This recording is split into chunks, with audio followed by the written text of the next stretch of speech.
Si je devais retenir qu'une seule œuvre parmi toutes celles que j'ai lues ou vues depuis ma naissance, ce serait bel et bien One Piece. C'est la série qui m'a introduit dans l'univers des mangas et forcément dans celui de la Japanimation également. Ça fait plus de 10 ans que je suis l'histoire maintenant et c'est pour ça que j'ai aucun mal à dire que c'est le meilleur manga de tous les temps, enfin du moins à mes yeux. Cependant, quand on parle de One Piece, il est compliqué de ne pas évoquer son adaptation animée qui a connu des jours sombres et qui malheureusement en connaît toujours. Et ça, c'est pas étonnant quand on sait qu'actuellement 978 chapitres de One Piece sont sortis pour 929 épisodes. C'est juste colossal. Ainsi, pour avoir ce rapport de quasiment un épisode par chapitre, il est nécessaire de faire des choix, voire des sacrifices. C'est sûr qu'on pourrait remettre en cause le fait qu'un épisode sorte par semaine, faisant ainsi de One Piece un animé fleuve, mais c'est un autre sujet. Bon, sortir un épisode par semaine, déjà, ça amène une qualité graphique moindre, même si des efforts ont été faits sur les derniers arcs, notamment avec Wano, il faut reconnaître qu'on a connu des périodes vraiment difficiles. Oh putain! Ensuite, l'animé doit suivre le rythme du manga, et alors qu'un chapitre sort par semaine dans le Weekly Shonen Jump, du moins dans la logique, l'animé doit aussi sortir un épisode par semaine. Seulement, il est plus que compliqué d'adapter parfaitement un seul chapitre en un épisode d'une vingtaine de minutes. À ce moment-là, deux solutions s'offrent aux animateurs. Soit allonger l'action, ce qui malheureusement arrive bien trop souvent dans One Piece, par exemple l'arc Dressrosa qui dure 102 chapitres dure 118 épisodes en animé, soit la deuxième solution c'est de créer des fillers. Et alors, c'est quoi un filler? Ouais, enfin tout le monde connaît ça. Ouais, mais ça me fait plaisir de rappeler des trucs évidents. Un filler, ça veut simplement dire remplissage. En gros, c'est un épisode ou un arc narratif entier qui raconte une histoire qu'on ne retrouve pas dans le manga original. On pourrait aussi parler des hors-séries qui sont différents des fillers sur certains points, mais on s'en fout, c'est pas le sujet de la vidéo. Certains animés décident donc d'utiliser un maximum de fillers pour coller parfaitement au rythme du manga en évitant d'allonger les épisodes canons à l'image de Naruto qui au total compte 720 épisodes dont 293 fillers. Là encore,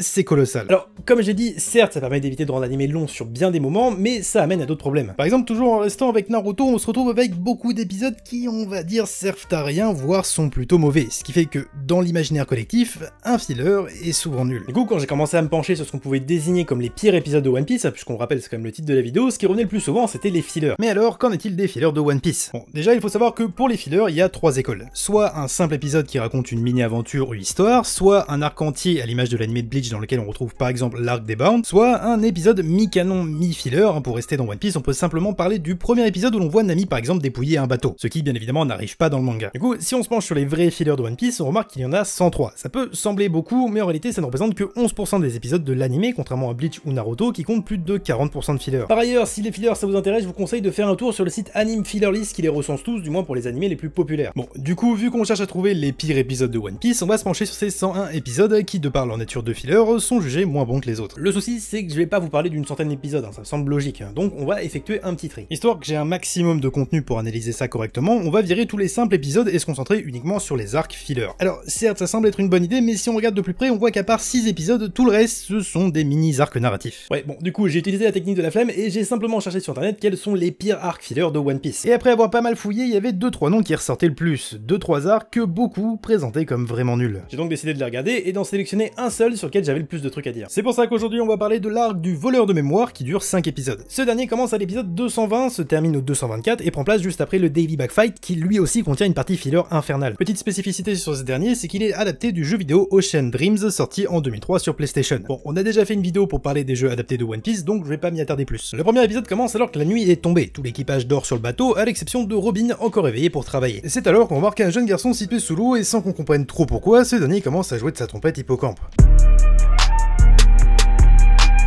Cette dernière semble avoir un effet sur les Mugiwara, et c'est pas rien de le dire puisqu'au moment de leur réveil, ils ont tous perdu la mémoire à l'exception de Robin. Qui êtes-vous? On se connaît? Ah ouais, et j'ai mis les épisodes en VF, juste pour faire chier ceux que ça dérange. Vous vous demandez peut-être pourquoi il lance son attaque sous l'océan, eh bien on le sait pas, et on le saura jamais. Bon, en vrai je suppose qu'il a fait ça pour être plus discret, mais ça amène à un petit souci, parce que le fait que le gamin soit sous l'eau, on sait déjà que du coup, il a pas de fruit du démon, donc le pouvoir d'effacer les souvenirs provient forcément de l'hippocampe, logique. Certes, ça semble être un léger détail, mais mine de rien, ça nique une partie de l'intrigue. Ouais, alors si tu t'arrêtes à toutes les scènes comme ça va être vraiment long. Ouais, non, t'as raison. Bon, je disais, l'équipage se réveille et ils se rendent alors compte qu'ils ont perdu leurs souvenirs, enfin plus exactement tous leurs souvenirs de pirates, ce qui fait qu'ils ne savent pas qui sont les autres personnes sur le bateau, ni pourquoi eux-mêmes sont présents sur ce dernier. Il faut reconnaître que ce début d'intrigue est plutôt intéressant, puisque chacun en est revenu à son ancienne vie. Nami pense toujours faire partie de l'équipage d'Arlong et déteste donc les pirates. Pour ce qui est de Sanji, il se croit toujours cuisinier à bord du Baratie, et après, vous avez compris le principe. Mais le point important, c'est que dans cette logique, Zoro est censé être devenu un chasseur de primes. Et au milieu d'un groupe de pirates, ça fait pas bon ménage. Alors, tout le monde tape la discute pour essayer de comprendre ce qui se passe, on a le droit à des flashbacks de partout qui, clairement on se le dise, ne servent à rien, et Usopp essaye de faire croire à tout le monde que c'est le capitaine du bateau. Alors, je sais que ça fait partie de son personnage, village, mais à partir du moment où dès le début tout le monde a capté qu'il mentait, que lui-même l'a avoué et que Robin a expliqué que c'était Luffy le vrai capitaine, après tout c'est pas comme s'il y avait son putain de chapeau décidé de partout,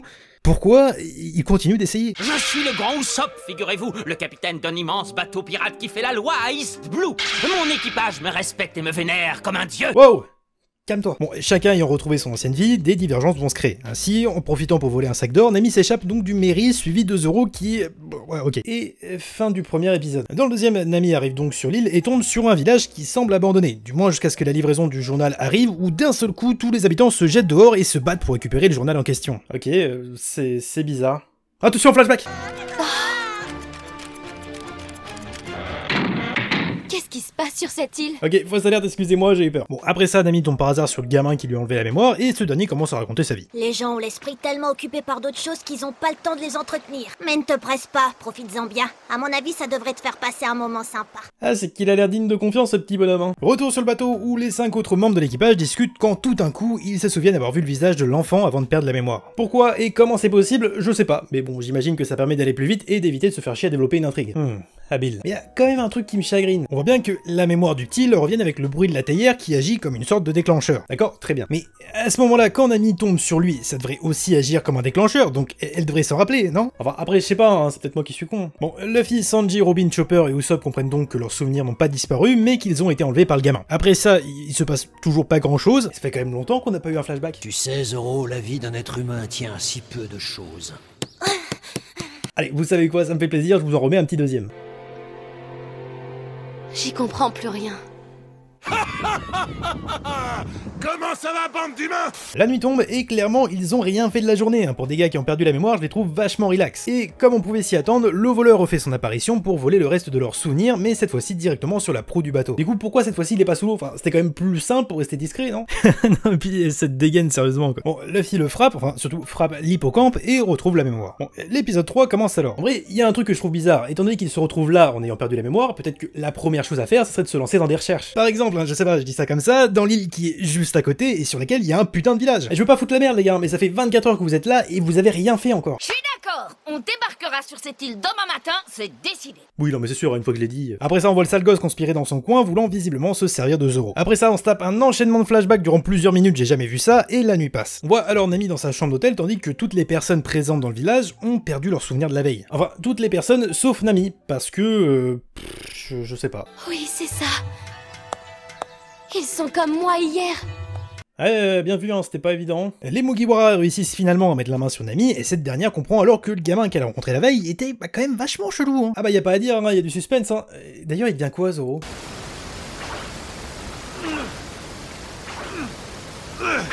Qu'est-ce que je fous là, moi, putain? Bon, tandis que Luffy, Sanji, Usopp, Nami, Chopper et Robin partent à la recherche de Zoro et du gamin, ce dernier retrouve Zoro et essaye de le convaincre d'attaquer Luffy. Heureusement, il refuse totalement, sauf que... Mais qu'est-ce que tu fais?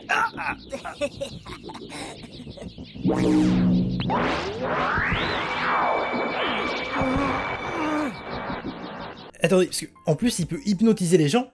Mais c'est beaucoup trop fort. Bon, on est déjà à plus de la moitié de l'arc, et il y a beaucoup trop de choses qu'on ignore et qu'il nous reste à découvrir. Heureusement, en se baladant, les Mugiwara tombent par hasard sur une stèle qui, visiblement, contient tout le scénario. Oui, ça y est, maintenant je sais qui vous a volé vos souvenirs. Enfin, je veux dire, je sais qui est réellement le coupable. Ouais, bah c'est sûr que c'est plus pratique comme ça, quoi. Mais du coup, elle dit quoi, la stèle? Bah, tout simplement que l'hippocampe... Ok, épisode 4. En route, direction le palais du dragon. Allez! Robin, c'est quoi? C'est une façon de parler. Comment ça, une façon de parler? Je veux dire, enfin, le bégaiement, c'est une façon de parler. Là, c'est juste un lieu. Mais t'es con, quoi? Bon, ils continuent tranquillement leur route alors que Usopp et Chopper, suite à un enchaînement de situations, se perdent. Le reste du groupe les voit se perdre, mais ils s'en foutent visiblement puisqu'ils continuent de marcher. Et à ce moment-là, Chopper et Usopp tombent sur Zoro. Et alors que Usopp se retrouve seul sans ses deux compagnons, 30 secondes plus tard, tout le monde se retrouve réuni. Bon, et sans prévenir, Zoro attaque alors Luffy. Regarde bien l'esquimeur. Le quoi? Regarde bien l'esquimeur. Bon, tandis que les autres Mugiwara avancent et que visiblement le scénario avance lui aussi trop vite aux yeux des scénaristes, une remise en question arrive. Ainsi, Usopp et Nami décident de quitter le groupe. Alors, je pourrais en avoir quelque chose à foutre, mais littéralement 30 secondes après, ils décident de rejoindre le reste du groupe. Bon, toujours bagarre entre Luffy et Zoro, tandis que les Mugiwara tombent finalement sur le sale morveux. Bien évidemment, ils se posent avec lui et discutent pour essayer de comprendre ce qui l'a poussé à agir de la sorte. Non, je déconne. Sanji lui explose sa mère et vraiment c'était pas trop tôt. Et attention, plot twist, il s'avère qu'en réalité l'enfant était hypnotisé par l'hippocampe qui était donc le vrai méchant. Waouh, quel retournement de situation inattendu. Bon, heureusement comme toujours, Sanji le marave de partout. Et tout le monde récupère la mémoire, que ce soit les Mugiwara ou bien les habitants. Ouais, enfin tout le monde sauf Zoro. Ouais, c'est vrai ça. Mais en plus, il est vachement loin, il va falloir aller le chercher. Ah bah non, bah il était juste là en fait. Ah, c'est pratique, hein. Par contre, il a l'air de vouloir s'attaquer aux autres membres de l'équipage. Attends, ça a pas de sens.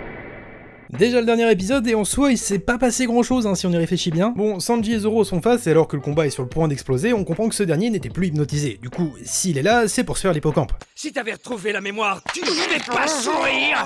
Je ne sais pas, moi, avoir l'air aimable pour une fois. Aïe, la ferme. D'ailleurs, cette scène, je trouve vraiment cool. Non mais je suis pas obligé de tout critiquer non plus. Bon, d'ailleurs, on revoit aussi le gamin qui a récupéré la mémoire, et on apprend qu'il se nomme Dream. Bref, tout le monde semble heureux, Zoro se met sur la gueule avec l'hippocampe, tandis que Usopp et le reste de l'équipage se moquent de lui. Par contre, il reste encore 15 minutes dans l'épisode. Non mais t'inquiète, hein, je pense après ils vont rejoindre les villageois, faire la fête avec eux, et on va enfin faire la lumière sur toute cette... Il dit qu'il va utiliser son ultime attaque. Attention.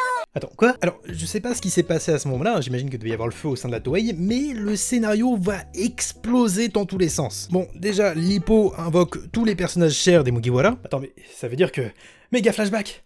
Alors, j'ai encore du mal à croire ce que je vais dire, mais après ça, on voit les esprits des anciens adversaires de Luffy apparaître, s'envoler et exploser dans la montagne. Quoi? Comprenez bien que cette scène-là ne sert à rien, hein, c'est même pas une attaque, hein. Clairement, ça n'a aucun impact à part gagner un peu de temps d'épisode. On pourrait dire que déjà ça fait beaucoup, mais vous êtes pas au bout de vos peines. Bon, à partir de là, l'hippocampe de merde se tape des flashbacks, tire des rayons laser de partout et aspire absolument tous les souvenirs des Mugiwara. Et alors là, je suis désolé, mais je dois encore m'indigner. Au début de l'arc, il n'avait aspiré qu'une partie des souvenirs de Luffy et de son équipage, parce que selon les dires de Robin, ces derniers avaient vécu trop d'aventures pour qu'ils puissent tout récupérer d'un coup. De plus, Robin avait échappé au sort puisqu'elle était restée éveillée. Sauf que là, il a absolument tout aspiré et en plus sans qu'il soit endormi. Du coup, bah, pourquoi il a pas fait ça plus tôt? Je le redis, hein, c'est peut-être moi qui suis con, mais là, ça a pas de sens. Oui, non, mais sans ça, il y aurait pas eu d'histoire. Ah, bah, c'est sûr, dit comme ça aussi. Bon, en avalant les souvenirs, l'hippocampe devient obèse, Luffy se ramasse et se propulse par hasard sur lui, puisque au point où on en est, autant enculer la logique jusqu'au bout. Il explose, c'est la fête, ils ont gagné, ils rentrent au village, se font attaquer par les habitants, du coup, ils repartent sur le mairie et hop, fin de l'arc. Bordel, que c'est compliqué. En fait, je suis mitigé, parce que, en soi, j'ai passé un bon moment devant ces 5 épisodes. On est totalement dans l'ambiance légère pré-ellipse, avec limite des moments slice of life, où l'on voit les Mugiwara vivre leur vie sereinement, ce qui donne lieu à plein de moments sympas, voire vraiment drôles. En plus, le pitch de départ est vraiment cool. Surtout que l'arc a bien compris qu'il fallait mettre en avant Zoro et Nami comme les éléments perturbateurs. Et d'ailleurs, le combat Luffy-Zoro, bien qu'il ne soit pas très long, bah il claque. Mais à part ça, il y a beaucoup trop de soucis. S'il y a bien quelque chose que j'aime dans One Piece, c'est le souci du détail. Chaque élément est logique et chaque mécanique ou événement est expliqué pour rendre le tout cohérent. Oda peut nous dessiner un personnage random dans le fond d'une color page et des dizaines voire des centaines de chapitres plus loin, on apprend que c'était un personnage important. Sauf que là, il y a beaucoup trop de choses laissées en suspens et de questions restant sans réponse. Déjà,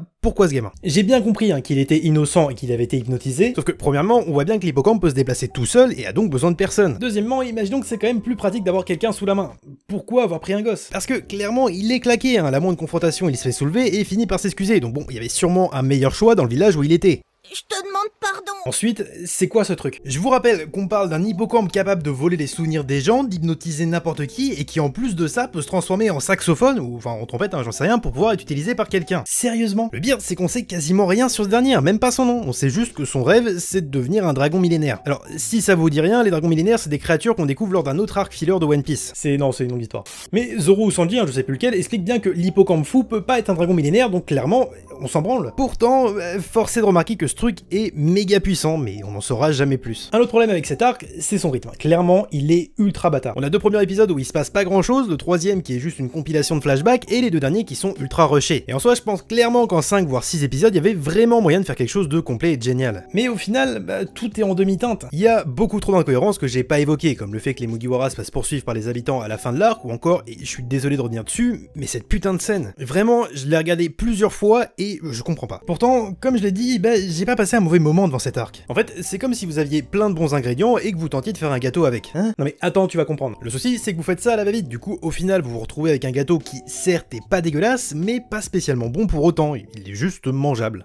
Non, vraiment, je vois pas où tu veux en venir. En gros, c'est du bâclé. Alors que, pourtant, merde, il y avait vraiment tout pour faire un bon arc narratif. Surtout quand on voit que dans One Piece, il y a de bons fillers, hein, comme celui du G8. Mais le voleur de mémoire porte parfaitement son nom de filler. C'est uniquement mis là pour faire du remplissage, en pompant le scénario d'un jeu sans laisser la chance au spectateur de saisir tous les enjeux de l'intrigue. Du coup, c'est vraiment les pires épisodes de One Piece, tu penses? Clairement non. Déjà parce qu'on a pris comme échantillon de base uniquement les fillers, mais je vous rappelle qu'à côté de ça, il y a plus de 800 épisodes qui n'en sont pas, et forcément, dans ces derniers, il y a des trucs bien pires. Ok, alors c'est juste les pires épisodes fillers de One Piece, en fait. Bah, Non, toujours pas. Et je l'ai déjà dit, mais pour cette vidéo, j'ai regardé plusieurs de ces fillers en question. Pas tous, hein, parce que clairement, j'avais pas le temps, mais je suis tombé sur bien pire. Des arcs qui sont simplement nuls, avec zéro qualité et dont on peut rien tirer. Attends, c'est con, en soi, si tu voulais parler des pires épisodes de One Piece, valait mieux parler de ceux-là, non? En fait, il y a des épisodes mauvais et chiants, et d'autres qui sont mauvais, mais intéressants. Et je pense que les 5 qu'on a vus aujourd'hui font partie de cette dernière catégorie, parce qu'ils sont représentatifs du problème des fillers. De par leur nature, on a l'impression qu'il y a très peu d'efforts qui sont fournis pour les faire. Mais en même temps, c'est compréhensible. À devoir sortir un épisode par semaine, ça demande un rythme infernal, et alors qu'un épisode classique repose sur un support original, hein, c'est-à-dire un chapitre du manga, la création d'un filler, elle, part de zéro. Enfin, sauf dans le cas du voleur de mémoire comme on l'a vu plus tôt, mais ça reste un truc à part. Du coup, cette qualité médiocre s'explique peut-être par un simple manque de temps. Et au final, le coupable à montrer du doigt, c'est pas les animateurs, mais plutôt le studio d'animation qui se force à sortir un épisode de manière hebdomadaire pour engendrer plus de bénéfices. Tout ça en faisant travailler leurs employés pendant de longues heures pour un salaire de misère. Après, c'est aussi drôle de se moquer des fillers. Ouais, j'avoue. Merci d'avoir regardé cette vidéo, j'espère qu'elle vous aura plu et que surtout ce format-là vous plaît. J'ai essayé une nouvelle chose, donc j'ai hâte de voir ce que vous allez en penser. En tout cas, n'hésitez pas à vous abonner, à lâcher un pouce bleu et surtout faire un tour sur ma chaîne secondaire Anikish. J'en profite aussi pour m'excuser pour la qualité visuelle de certains plans. Il y avait beaucoup de surexposition au moment où je me suis filmé et je m'en suis rendu compte qu'au moment du montage. Alors, j'ai essayé de rattraper ça le mieux que je pouvais, donc j'espère que ça vous a pas trop dérangé. Sur ce, je vous dis à bientôt pour une nouvelle vidéo, c'était Aniki, ciao.